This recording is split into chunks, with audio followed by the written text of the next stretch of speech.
మంగళగిరిలో వైసీపీ జెండా ఎగరవేస్తామని ఎమ్మెల్యే ఆల రామకృష్ణారెడ్డి ధీమాను వ్యక్తం చేశారు.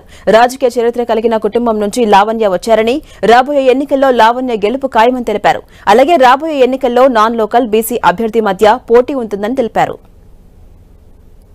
మంగళగిరికి సంబంధించి నిన్న సాయంత్రం ముఖ్యమంత్రి గారు మంగళగిరి వైఎస్ఆర్ కాంగ్రెస్ పార్టీకి శ్రీమతి మురుగుడు లావణ్య గారి పేరుని ప్రతిపాదించడం జరిగింది.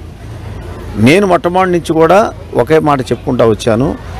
తిరిగి నా రీఎంట్రీ తర్వాత గౌరవ ముఖ్యమంత్రి జగన్మోహన్ రెడ్డి గారు మంగళగిరి అభ్యర్థి విషయంలో వైఎస్ఆర్ కాంగ్రెస్ పార్టీకి ఎవరికి బీసీ అభ్యర్థికి సీట్ ఇచ్చినా కూడా మనస్ఫూర్తిగా పనిచేస్తాము.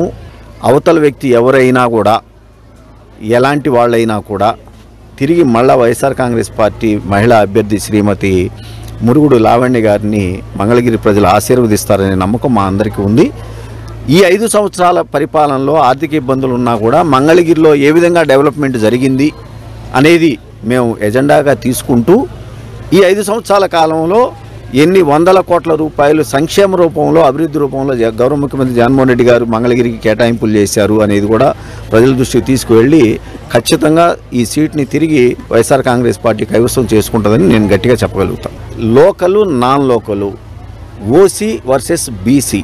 నేను ఓసీగా ఉన్నప్పుడే అవతల వ్యక్తి ఓసీ అయినా కూడా ఇక్కడ ప్రజలు నన్నే గెలిపించారు.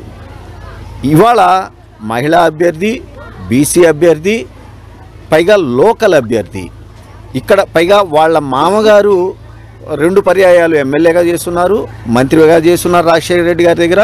అదేవిధంగా శ్రీమతి మురుగుడు లావణ్య గారి అమ్మగారు ఎమ్మెల్యేగా చేస్తున్నారు. అంటే రాజకీయ నేపథ్యం ఉన్నటువంటి చరిత్ర కలిగినటువంటి కుటుంబం. ప్రతి గ్రామం, ప్రతి మూల కూడా వాళ్ళకి తెలుసు. కాబట్టి ఇవన్నీ కలిసి వచ్చే అంశాలు. పైగా ఈ 5 సంవత్సరాలు జగనన్న ద్వారా ఇక్కడ జరిగినటువంటి అభివృద్ధి, సంక్షేమం అనేది ఇవాళ మాకు శ్రీరామ రక్షగా నిలబడుద్దని చెప్పి నేను భావిస్తూ ఉన్నాను. ఖచ్చితంగా వైఎస్ఆర్ కాంగ్రెస్ పార్టీకి ప్రజలు ఈసారి మళ్ళా ఇక్కడ